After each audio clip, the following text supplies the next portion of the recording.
তখন পৃথিবী, চন্দ্র, সূর্য, গ্রহ তারা কিছুই ছিল না। একাকী মহান আল্লাহ রাব্বুল আলামিন, সমগ্র বিশ্ব জগতের প্রতিপালক মহান আল্লাহ তাআলা কলম সৃষ্টি করে কলমকে আদেশ করলেন, হে কলম তুমি লেখো। এই আদেশ পেয়ে কলম বলল, হে আমার রব আল্লাহ রাব্বুল আলামিন, আমি কি লিখব? আল্লাহ রাব্বুল আলামিন বলল, তুমি আরশে মহল্লায় কলেমা তৈয়বা লেখো। এই আদেশ পেয়ে কলম 400 বছর ধরে লা ইলাহা ইল্লাল্লাহ লিখতে থাকলো। যখন 400 বছর অতিক্রম করলো, তখন আল্লাহ রাব্বুল আলামিন আবার কলমকে জিজ্ঞেস করলো, হে কলম তুমি কি লিখছো বলো। কলম বলল, হে আল্লাহ তাআলা, আমি তো শুধু লা ইলাহা ইল্লাল্লাহ লিখেছি। তারপর আল্লাহ রাব্বুল আলামিন বলল, তুমি কলেমার শেষ অংশ লেখনি কেন? কলম ভয়ে কাঁপতে কাঁপতে বলল, হে আমার রব, আপনি পাক পবিত্র, আপনি এক অদ্বিতীয়, আল্লাহ ছাড়া তো কোনো উপাস্য নেই। এই নামের শেষে কোন নাম লিখবো আমার তা সাহস হচ্ছিল না, আমার তা জানা ছিল না। তখন আল্লাহ রাব্বুল আলামিন বলল, হে কলম লা ইলাহা ইল্লাল্লাহ, এরপরে আমার একান্ত বন্ধু প্রিয় হাবিব মুহাম্মদ রাসূলুল্লাহ এই নাম লেখো। অর্থাৎ লেখো লা ইলাহা ইল্লাল্লাহু মুহাম্মদ রাসূলুল্লাহ। এই কথা শুনে কলম কয়েকশো বছর এই নাম লিখতে লাগলো। অতঃপর মহান রব্বুল আলামিন আরশে মুহাল্লার উপর বিশাল বিশাল স্তম্ভ সৃষ্টি করলেন এবং সেগুলি 7 তাবক জমিন আসমানের ভিতর পুঁতে রাখলেন। তাফসীর কারকরা উল্লেখ করেছেন যে এক একটি স্তম্ভ থেকে আর এক স্তম্ভ দূরত্ব 700 বছরের পথ। তারপর আল্লাহ তাআলা আরশ সৃষ্টি করলেন এবং এই আরশ বহন করার জন্য সামান্য কয়েক মুহূর্তে 4 জন ফেরেশতা সৃষ্টি করলেন এবং তাদেরকে আল্লাহ রাব্বুল আলামিন বললেন, হে আমার ফেরেশতারা, তোমরা আরশ বহন করো। এই নির্দেশ পাওয়া মাত্র 4 জন ফেরেশতা আরশ বহন করার জন্য প্রস্তুত হলো, কিন্তু কোনো মতেই তারা সক্ষম হলো না। তখন আল্লাহ তাআলা ফেরেশতাদের একটি দোয়া শিখিয়ে দিলেন। দোয়াটি হলো সুবহানাল্লাহ, আলহামদুলিল্লাহ, ওয়ালা ইলাহা ইল্লাল্লাহু, আল্লাহু আকবার। এই দোয়া পড়ার সাথে সাথে ফেরেশতারা আরশ ওঠাতে সক্ষম হলো। আর তখনই আল্লাহ রাব্বুল আলামিনের কুদরতে অনেকগুলো ফেরেশতা সৃষ্টি করলেন এবং তারা সকলেই আল্লাহর গুণগান এবং প্রশংসা করতে লাগলো। অতঃপর আল্লাহ রাব্বুল আলামিন তার মহান কুদরতে মাওআরিদ প্রস্তুত করলেন এবং সেখানে লাল ইয়াকুত দিয়ে লাওহে মাহফুজ সৃষ্টি করলেন এবং সেটি আরশের নিচে রেখে দিলেন। অতঃপর আল্লাহ তাআলা কলমকে নির্দেশ দিলেন, হে কলম, এই অপূর্ব সৃষ্টি ও জ্ঞান এবং কিয়ামত পর্যন্ত সৃষ্টি জগতে যা কিছু ঘটবে তা তুমি এই লাওহে মাহফুজে লিপিবদ্ধ করো।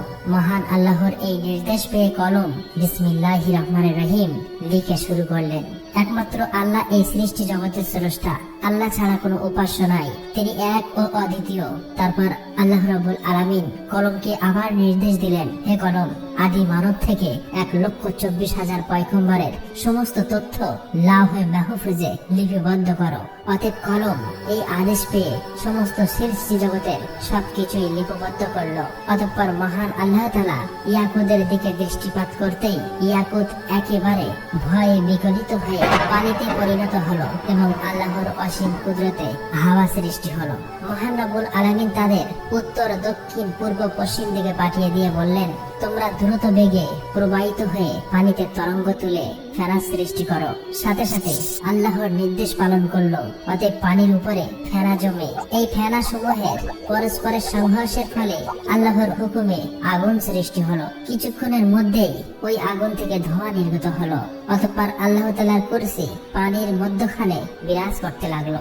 আল্লাহ রাব্বুল আলামিন এই ধোঁয়াকে 7 ভাগে বিভক্ত করলেন। এর প্রথম ভাগ দিয়ে পানি, দ্বিতীয় ভাগ দিয়ে তামা, তৃতীয় ভাগ দিয়ে লোহা, চতুর্থ ভাগ দিয়ে রূপা, পঞ্চম ভাগ দিয়ে সোনা, ষষ্ঠ ভাগ দিয়ে মাওয়ারিদ, সপ্তম ভাগ দিয়ে ইয়াকুত সৃষ্টি করলো। এরপর মহান আল্লাহ তাআলা তার নিজ কুদরতে পানি দ্বারা প্রথম আসমান, তামা দ্বারা দ্বিতীয় আসমান, লোহা দিয়ে তৃতীয় আসমান, রূপা দিয়ে চতুর্থ আসমান, স্বর্ণ দিয়ে পঞ্চম আসমান, মাওয়ারিদ দিয়ে ষষ্ঠ আসমান এবং ইয়াকুত দিয়ে সপ্তম আসমান সৃষ্টি করলেন। এই এক আসমান থেকে আরেকটি আসমানের দূরত্ব প্রায় 500 বছরের পথ। তারপর আল্লাহ তাআলার কুদরতে পানি থেকে সোনায় রূপান্তরিত হওয়া বস্তু একটি লাল বর্ণ আকারের মাটির রূপ ধারণ করলো। তখন আল্লাহ রাব্বুল আলামিন 4 ফেরেশতা হযরত জিবরাইল আলাইহিস সালাম, হযরত মিকাইল আলাইহিস সালাম, হযরত ইসরাফিল আলাইহিস সালাম, হযরত আজরাইল আলাইহিস সালাম ফেরেশতাকে 4 দিক থেকে টানতে বললেন। আল্লাহর নির্দেশ পেয়ে তারা সেই আদেশ পালন করলো এবং সাথে সাথে সুবিস্তৃত জমিনের রূপ ধারণ করলো। অতঃপর আল্লাহ রাব্বুল আলামিন মাত্র 6 দিনে আসমান, জমিন, চন্দ্র, সূর্য, গ্রহ, তারা, এই বিশ্ব জগৎ সমূহের যা কিছু আছে সমস্ত কিছু সৃষ্টি করলেন। তারপর সহস্র বছর পর আল্লাহ রাব্বুল আলামিন ধোঁয়াবিহীন অগ্নি সৃষ্টি করে তা থেকে জিন জাতি সৃষ্টি করলেন। জিন জাতির মধ্য থেকে একজন নবী পাঠান, তার নাম ইউসুফ। আল্লাহ তাআলা সেই নবীকে শরীয়তের বিধি বিধান শিক্ষা দেন এবং তাদের দুনিয়ায় প্রেরণ করেন। এভাবেই চলছিল জিনদের জীবন। কিন্তু বহু বছর পর আল্লাহর বিধিবিধান ভুলে সমস্ত জিনের দল পথভ্রষ্ট হয়ে পাপাচারে লিপ্ত হলো। তখন ইউসুফ নামের ওই জিন সকলের উদ্দেশ্যে বলল, হে সকল জিনের দল, তোমরা আল্লাহকে ভয় করো, পাপাচার থেকে ফিরে এসো। তোমরা কি ভুলে গেছো আল্লাহ এক, অদ্বিতীয়, আল্লাহ ছাড়া কোনো উপাস্য নেই? অতএব তোমরা তওবা করে সৎ পথে ফিরে এসো এবং আল্লাহর বিধিবিধান মেনে চলো। কিন্তু এই সকল জিনের দল তার কথা শুনল না, সকলেই মিলে তাকে হত্যা করলো। এদিকে সকল ফেরেশতারা বলতে লাগলো, হে আল্লাহ, জিনদের দল দুনিয়াতে পাপাচারে লিপ্ত হয়ে ফাসাদ সৃষ্টি করছে এবং হত্যা করছে। আল্লাহ রাব্বুল আলামিন অসীম দয়ালু, আল্লাহর দয়া সীমাহীন। ফেরেশতাদের এই কথা শোনার পর তিনি জিনদের পাপের শাস্তি প্রদান না করে পুনরায় একজন পয়গম্বর পাঠালেন। কিন্তু তিনি সফল হতে পারলেন না। মাত্র কিছু সংখ্যক জিন তার হেদায়েত মেনে সৎ পথে প্রত্যাবর্তন করলো আর সকলেই পথভ্রষ্ট হয়ে গেল। এভাবে প্রায় 36,000 বছর সময়ের মধ্যে জিনরা বহু সংখ্যক পয়গম্বরকে হত্যা করে ফেললো। অতঃপর আল্লাহ রাব্বুল আলামিন ফেরেশতাদের বলল, তোমরা যাও, যারা পাপাচারে লিপ্ত তাদেরকে শাস্তি প্রদান করো। আল্লাহ রাব্বুল আলামিনের এই নির্দেশ পেয়ে ফেরেশতারা কোটি কোটি জিনদের শাস্তি প্রদান করলো। কেবলমাত্র যে সকল ইমানদার জিন পাপী জিনদের ভয়ে বনে জঙ্গলে পাহাড় পর্বতে গুহায় বসে আল্লাহর ইবাদতে মগ্ন ছিল তারাই ফেরেশতাদের হাত থেকে রক্ষা পেল। ওই সময় ফেরেশতারা লক্ষ্য করে দেখলো একটি কম বয়স্ক সুন্দর বালক জিন একাকী দাঁড়িয়ে আছে। তার নাম ইবলিশ। তাকে দেখে ফেরেশতাদের অন্তরে দয়া মায়া উদয় হলো। তখন ফেরেশতারা বলল, হে আমার রব, হে মাবুদ, এই বালক জিনটি অসহায়, তার প্রতি আমাদের অনেক মায়া লাগছে। আমরা কি একে নিয়ে আসমানে লালন পালন করব? ফেরেশতাদের অনুরোধে আল্লাহ রাব্বুল আলামিন তাকে আসমানে নিয়ে আসতে অনুমতি দিলেন। ইবলিশ ছিল তীক্ষ্ণ স্মৃতিশক্তি সম্পন্ন। সে একবার যা শুনতো চিরদিনের জন্য তা মনে রাখতো। এদিকে যে সকল জিন বেঁচে গিয়েছিল তাদের বংশবৃদ্ধি পেয়ে আবার জিনদের দ্বারা এই জগৎ পরিপূর্ণ হয়ে উঠল। এদিকে ফেরেশতারা ইবলিশকে প্রথম আসমানে নিয়ে আসলো। সেখানে এসে ফেরেশতারা আল্লাহর ইবাদত বান্দাগির সমস্ত নিয়ম কানুন শিখিয়ে দিলেন। ইবলিশ খুবই অল্প সময়ে এই শিক্ষা লাভ করে দীর্ঘ 1000 বছর প্রথম আসমানে আল্লাহর ইবাদত করলো। ইবলিশের আল্লাহর প্রতি ইবাদতের একাগ্রতা ও নিষ্ঠা দেখে অবাক হয়ে ফেরেশতারা বলতে লাগলো, আমরা কেবলমাত্র আল্লাহর ইবাদতের জন্যই সৃষ্টি হয়েছি। একমাত্র ইবাদতেই আমাদের শিক্ষা, ধ্যান, দীক্ষা সবকিছুই। কিন্তু কি আশ্চর্য ব্যাপার, ইবলিশ আমাদের কাছে ইবাদতের নিয়ম কানুন শিখে সে যে ইবাদত করছে তার তুলনায় আমরা কিছুই না। আমাদের ফেরেশতাদের মধ্যে তো এমন ইবাদত কাউকে করতে দেখিনি। মনে হচ্ছে ইবলিশের কাছে আমাদের অনেক কিছু শেখার আছে। তার ইবাদতে ফেরেশতারা এত মুগ্ধ হলো যে তাকে অতি যত্ন সহকারে প্রথম আসমান থেকে 1000 বছর পর দ্বিতীয় আসমানে নিয়ে গেল। দ্বিতীয় আসমানে এসে তার চেয়েও বেশি পরিমাণে ইবাদতে মশগুল হলো। আসমানের ফেরেশতারা এটা দেখে চারিদিক থেকে ধন্য ধন্য বলতে লাগলো। বহু ফেরেশতারা তার প্রশংসা করতে লাগলো এবং ইবলিশের নাম রাখলো আবেদ। তারপর ইবলিশ 1000 বছর ইবাদত করার পর ফেরেশতারা দ্বিতীয় আসমান থেকে তৃতীয় আসমানে নিয়ে গেল। সেখানে এসে আরো বেশি পরিমাণে পরম একাগ্রতা মনোযোগের সাথে আল্লাহর ইবাদতে মগ্ন হলো। এটা দেখে সেখানকার ফেরেশতারা তার ইবাদতে মুগ্ধ হয়ে ইবলিশের নাম রাখলো ওলি। এভাবে প্রত্যেক আসমানে ইবলিশ 1000 বছর ইবাদত করলো। অবশেষে সপ্তম আসমানে উপনীত হয়ে পরম সুখে শান্তিতে বসবাস শুরু করলো। ইবলিশ সর্ববিষয়ে অনেক জ্ঞান এবং অভিজ্ঞতা অর্জন করলো। তখন ফেরেশতারা আল্লাহর কাছে দোয়া করে বলল, হে আমার রব, হে আল্লাহ, তুমি তোমার প্রিয় ইবলিশকে যদি আরশে মুহাল্লায় উঠিয়ে আনো, তবে আমরা তার কাছ থেকে অনেক মূল্যবান উপদেশ শুনে অনেক কিছু শিখতে পারতাম, কেননা সে আমাদের অপেক্ষা অনেক বেশি জ্ঞান অর্জন করেছে। মহান আল্লাহ তাআলা ফেরেশতাদের এই আবেদন মঞ্জুর করলেন এবং ইবলিশকে আরশে মুহাল্লার কাছে নিয়ে আসলেন। সেখানে এসে ইবলিশ ইয়াকুত নির্মিত একটি সুউচ্চ মেম্বারে ইবাদতে মশগুল হলেন এবং ওয়াজ নসিহত করতে লাগলো। তখন এইসব দেখে ফেরেশতারা তাকে মালাইকা অর্থাৎ ফেরেশতাদের শিক্ষক হিসেবে মেনে নিল। এদিকে পৃথিবীর যে সকল জিনের দল অবশিষ্ট ছিল তারা আবারও ভীষণ পাপাচারী হয়ে উঠল। তখন আল্লাহ রাব্বুল আলামিন ইবলিশকে বললেন, হে ইবলিশ, তোমার ইবাদত বান্দেগী এবং আনুগত্য দেখে অত্যন্ত সন্তুষ্ট হয়েছি। এবার তুমি দুনিয়াতে গিয়ে তোমার স্বজাতীয় জিনদেরকে সৎ পথ প্রদর্শন করো। আল্লাহ রাব্বুল আলামিনের এই নির্দেশ পেয়ে ইবলিশ বলল, হে মাবুদ, হে আল্লাহ, আপনার নির্দেশ আমি অবশ্যই পালন করব, কিন্তু আল্লাহ আমাকে এমন একটি ক্ষমতা দিন আমি যেন সারাদিন দুনিয়াতে জিনদের শিক্ষাদান করার পর আবার যেন সন্ধ্যায় এখানে ফিরে আসতে পারি এবং আপনার ইবাদতে মশগুল থাকতে পারি। আল্লাহ রাব্বুল আলামিন ইবলিশের এই আবেদন কবুল করলেন। অতঃপর ইবলিশ অত্যন্ত আনন্দিত চিত্তে দুনিয়াতে নেমে আসলো এবং জিনদেরকে বলতে লাগলো, হে জিনের দল, তোমরা কি ভুলে গেছো সেই আযাবের কথা? এখনো সময় আছে, আল্লাহর পথে ফিরে এসো। আল্লাহ ছাড়া কোনো উপাস্য নেই, পাপ কাজ ছেড়ে দিয়ে সৎ পথে ফিরে এসো। এইভাবে বহুদিন পর্যন্ত তাদেরকে হেদায়েত করতে লাগলেন, কিন্তু একাধারে বহুদিন পর্যন্ত সে আপ্রাণ চেষ্টা করেও পরিশ্রম করা সত্ত্বেও সামান্য কিছু সংখ্যক জিন ছাড়া প্রায় সকলেই ইবলিশের বিরুদ্ধাচরণ করতে লাগলো এবং ভীষণ পাপাচারে লিপ্ত হয়ে গেল। তখন ইবলিশ আল্লাহর দরবারে দোয়া করলেন, হে মাবুদ, হে আল্লাহ, আপনি আমাকে ক্ষমতা দিন যাতে এই অবাধ্য জিনদেরকে আমি সমূলে ধ্বংস করতে পারি। আল্লাহ রাব্বুল আলামিন ইবলিশের এই দোয়া কবুল করলেন এবং জিনদেরকে ধ্বংস করার জন্য অগণিত ফেরেশতা দুনিয়ায় প্রেরণ করলেন। ফেরেশতাদের সাথে ইবলিশও ছিল। অতএব ফেরেশতা ও ইবলিশের আগমনের পর দুনিয়ায় সমস্ত পাপাচারী জিন একে একে প্রাণ হারালো। দুনিয়ার কার্য শেষ করে পুনরায় ইবলিশ একাগ্র চিত্তে আল্লাহর ইবাদতে মশগুল হলো। আল্লাহ তাআলার দরবারে ইবলিশের কত যে সেজদা ছিল তা কারো পক্ষে হিসাব করা সম্ভব নয়।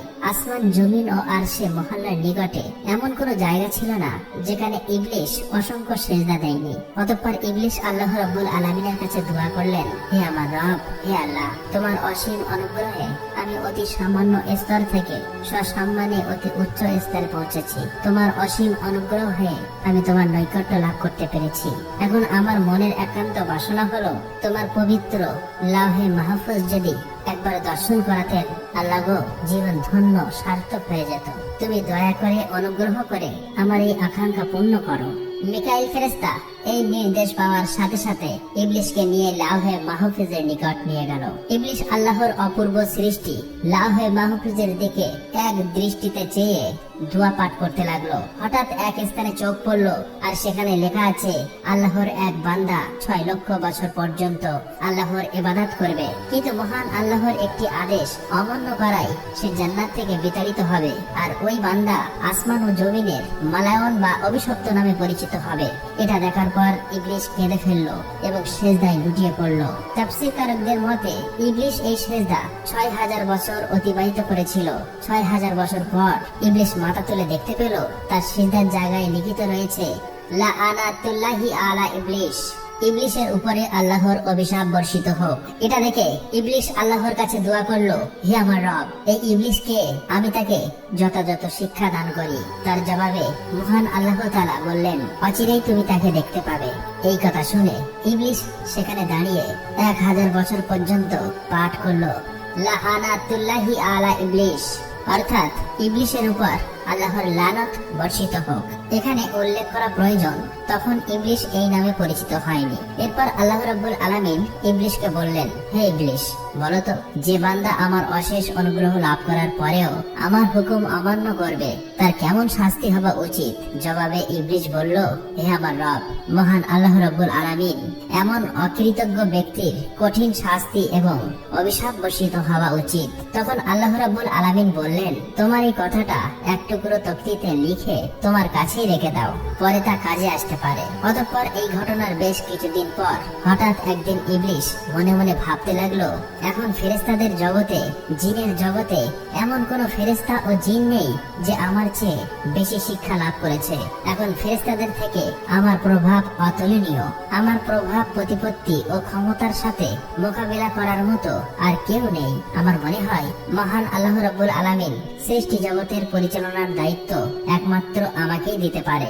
এই ঘটনার বেশ কিছুদিন পরেই আল্লাহ তাআলার একদল ফেরেশতা লাউহে মাহফুজে একটি লেখা দেখতে পায়, খুব শীঘ্রই একজনের উপর আল্লাহর লানত বর্ষিত হবে। এই লেখা দেখে সমস্ত ফেরেশতাদের দল ভয়ে থরথর করে কাঁপতে লাগলো। তারা বলতে লাগলো, না জানি কে ওই হতভাগা যার উপরে এই দুর্ভাগ্য নেমে আসবে। সকল ফেরেশতারা দুশ্চিন্তায় পেরেশানি হয়ে কাঁদতে কাঁদতে তাদের ওস্তাদ ইবলিশের নিকট হাজির হলো। ইবলিশ তাদেরকে দেখে বলল, কি ব্যাপার, তোমরা সবাই এমন করে কান্না করছো কেন? তখন ফেরেশতারা বলল, ওস্তাদ, লাউহে মাহফুজের ওখানে লেখা আছে একজনের উপর আল্লাহর লানত বর্ষিত হবে। আমরা এই চিন্তায় এবং ভয়ে কান্না করছি। ওস্তাদ, আপনি আমাদের জন্য দোয়া করুন যাতে আমরা আল্লাহর লানত থেকে রক্ষা পেতে পারি। ইবলিশ ফেরেশতাদের এই সমস্ত কথা শোনার পর মুচকি হেসে আল্লাহ তাআলার দরবারে দোয়া করলো, হে আমার রব, হে দয়াময় আল্লাহ তাআলা, তুমি এই ফেরেশতাদের কারোর উপর লানত দিও না। আল্লাহ রাব্বুল আলামিন সাথে সাথে ইবলিশের এই দোয়া কবুল করলেন। অতঃপর এর কিছুদিন পর একদিন ইবলিশ আরশে মুআল্লার একখানা তাকথির উপরে উজ্জ্বল নূরের হরফে একটি লেখা দেখতে পায়। সেখানে লেখা ছিল, আউযু বিল্লাহি মিনাশ শাইতানির রাজিম, অর্থাৎ বিতাড়িত শয়তান হতে আল্লাহ তাআলার নিকট সাহায্য প্রার্থনা করছি। এই লেখা দেখার পর ইবলিশ অত্যন্ত বিস্মিত হয়ে আল্লাহর নিকটে জিজ্ঞাসা করলো, হে আমার রব, কে সেই পাপিষ্ঠ শয়তান যাহা থেকে রক্ষা পাওয়ার জন্য তোমার কাছে প্রার্থনা করার কথা লেখা আছে? আল্লাহ রাব্বুল আলামিন বললেন, অতি শীঘ্রই তুমি তাকে চিনতে পারবে। এদিকে বিপর্যয় সৃষ্টিকারী জিনদের থেকে জগৎকে মুক্ত করার পর আল্লাহ রাব্বুল আলামিন ঘোষণা করলো, হে আমার ফেরেশতারা, জমিনে আমার এক নতুন খলিফা সৃষ্টি করব। এই ঘোষণা শোনার পর সমস্ত ফেরেশতার দল আল্লাহ তাআলার কাছে বললেন, হে আমার রব, হে দয়াময় আল্লাহ, আপনি কি এমন প্রতিনিধি সৃষ্টি করতে চান যে জমিনে ফাসাদ, রাহাজানি সৃষ্টি করবে? এর আগে যেমনটা হয়েছিল, আমরা তো আপনার পবিত্রতা ও প্রশংসা করি। তখন আল্লাহ রাব্বুল আলামিন বললেন, নিশ্চয়ই আমি যা জানি তোমরা তা জানো না। অতঃপর আল্লাহ রাব্বুল আলামিন জিবরাইল আলাইহিস সালামকে আদেশ দিলেন, হে জিবরাইল, তুমি যাও, জমিনের উপরি ভাগ থেকে এক মুষ্টি মাটি নিয়ে আসো। জিবরাইল আলাইহিস সালাম এই নির্দেশ পেয়ে তখনই জমিনে নেমে আসলো। যেখানে বর্তমানে কাবা উপস্থিত, সেখানেই সর্বপ্রথম এক মুষ্টি মাটি নিতে চাইলো, কিন্তু জমিন বলে উঠলো, হে জিবরাইল, আমার নিকট থেকে মাটি নিও না। এই মাটি থেকে আল্লাহ রাব্বুল আলামিন তার যে খলিফা বা প্রতিনিধি সৃষ্টি করবেন, তাদের সন্তান সন্ততি শাস্তিযোগ্য হবে। আমি অসহায় মাটি, আল্লাহর শাস্তি ভোগ করার শক্তি আমার নেই। এই কথা শোনার পর হযরত জিবরাইল আলাইহিস সালাম মাটি না নিয়ে ফিরে আসলেন। এরপর একে একে মিকাইল, ইসরাফিল সকল ফেরেশতাকে মাটি আনার জন্য সেখানে পাঠানো হলো, কিন্তু তারা সবাই এভাবে মাটি না নিয়ে ফিরে আসলো। অবশেষে আল্লাহ রাব্বুল আলামিন হযরত আজরাইল ফেরেশতাকে বলল, হে আজরাইল, তুমি জমিন থেকে এক মুষ্টি মাটি নিয়ে আসো। আল্লাহ রাব্বুল আলামিনের এই নির্দেশ পেয়ে আজরাইল ফেরেশতা সাথে সাথে জমিনে নেমে আসলেন। অতঃপর জমিন আগের মতো আল্লাহর কসম করে মাটি নিতে নিষেধ করলেন। তখন আজরাইল ফেরেশতা বললেন, হে জমিন, তুমি যার কসম দিচ্ছ, আমি সেই মহান আল্লাহর নির্দেশে এখানে এসেছি। আমি সেই মহান আল্লাহ তাআলার আদেশ অমান্য করতে পারবো না। অতএব এক মুষ্টি মাটি নিয়েই যাব। এই কথা বলার পর আজরাইল ফেরেশতা এক মুষ্টি মাটি নিয়ে ঊর্ধ্ব জগতে চলে গেলেন। আল্লাহর দরবারে এসে বললেন, হে আল্লাহ, আপনি মহান জ্ঞানী, এই জগৎ সমূহের প্রতিপালক, আপনার আদেশ আমি পালন করেছি। তখন আল্লাহ রাব্বুল আলামিন বললেন, হে আজরাইল, এই মাটি হতে জমিনে এক খলিফা সৃষ্টি করব এবং তার জান কবজ করার দায়িত্ব তোমাকেই দেব। তখন আজরাইল ফেরেশতা বললেন, হে আমার রব, হে মহান আল্লাহ তাআলা, আপনি যদি এই দায়িত্ব আমাকে দেন, তাহলে আপনার বান্দারা আমাকে দুশমন ভাববে। তখন আল্লাহ রাব্বুল আলামিন বললেন, হে আজরাইল, প্রত্যেক বান্দা তার মৃত্যুবরণ করার আগে একটি ওসিলা তৈরি হবে, ফলে কেউ তোমাকে দুশমন ভাববে না। অতঃপর আল্লাহ রাব্বুল আলামিনের নির্দেশে ফেরেশতারা ওই এক মুষ্টি মাটিকে তায়েফ ও মক্কা শরীফের মাঝখানে রেখে দেন।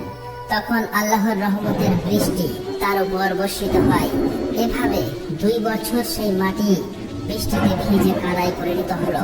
6ষ্ঠ বছরের শুকনো মাটিতে রূপান্তরিত হলো এবং 8ম বছরে হযরত আদম আলাইহিসসালামের আকৃতি সৃষ্টি হলো। অতঃপর একদিন ইবলিস 70,000 ফেরেশতার সাথে নিয়ে হযরত আদম আলাইহিসসালামের নিকটে এসে দেখে তার দেহ পিঞ্জর মাটিতে পড়ে রয়েছে। এ সময় ইবলিস তার প্রতি অসম্মানের দৃষ্টিতে দেখে। তারপর অন্য একদিন ফেরেশতারা ইবলিসকে বললেন, আল্লাহ রাব্বুল আলামিন এই মাটি হতে প্রতিনিধি সৃষ্টি করবে। তখন ইবলিস বলল, এই কথা সত্য, তবে আল্লাহ তাআলা যদি আমার অধীনে করে দেয় তাহলে আমি তাকে ধ্বংস করে ফেলবো, আর আমাকে তার অধীনস্থ করে দিলে আমি তার অধীনতা স্বীকার করব না। এই ঘটনার 40 দিন পর হযরত আদম আলাইহিসসালামের রূহ সৃষ্টি করা হয়। অতঃপর আল্লাহ রাব্বুল আলামিন সকল ফেরেশতাকে বলল, হে ফেরেশতারা, তোমরা সকলেই আদমকে সিজদা করো। সকল ফেরেশতারা হযরত আদম আলাইহিসসালামকে সিজদা করলো, কিন্তু ইবলিস সিজদা করলো না। তখন আল্লাহ রাব্বুল আলামিন বললেন, হে ইবলিস, যাকে আপন হাতে সৃষ্টি করা হয়েছে তাকে সিজদা করতে কিসে তোমাকে বাধা দিল? এটা তো তুমি অহংকার করলে। তখন ইবলিস বলল, আমি তার চেয়েও শ্রেষ্ঠ।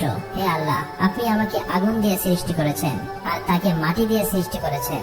তখন আল্লাহ রাব্বুল আলামিন বললেন, হে ইবলিস, এখান থেকে বেরিয়ে যাও, কারণ এখন তুই অভিশপ্ত হয়েছিস, তোর উপর কিয়ামত পর্যন্ত লানত থাকলো।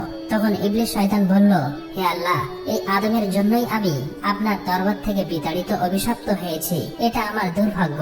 তখন আল্লাহ রাব্বুল আলামিন বললেন, হে ইবলিস, সেই লেখা তক্তির দিকে চেয়ে দেখো কি লেখা আছে। ইবলিস সেদিকে দৃষ্টি করতেই দেখলো সেখানে লেখা আছে, আল্লাহর এক বান্দা আল্লাহর নির্দেশ অমান্য করবে আর তার শাস্তি হচ্ছে আল্লাহর লানত, অর্থাৎ আল্লাহর রহমত থেকে বঞ্চিত হয়ে যাবে। এই লেখা পাঠ করার পর ইবলিস অত্যন্ত নিরাশ ও লজ্জিত হয়ে বললেন, হে আমার রব, আমাকে অবকাশ দিন সে কিয়ামত দিবস পর্যন্ত। আমার দ্বিতীয় আবেদন হলো, আমাকে আদম সন্তানের মস্তিষ্কের ভিতরে প্রবেশের সুযোগ দিন আর আমাকে তাদের দৃষ্টির অন্তরালে রাখুন, যেন আমি তাদেরকে সবসময় ধোঁকা দিতে পারি।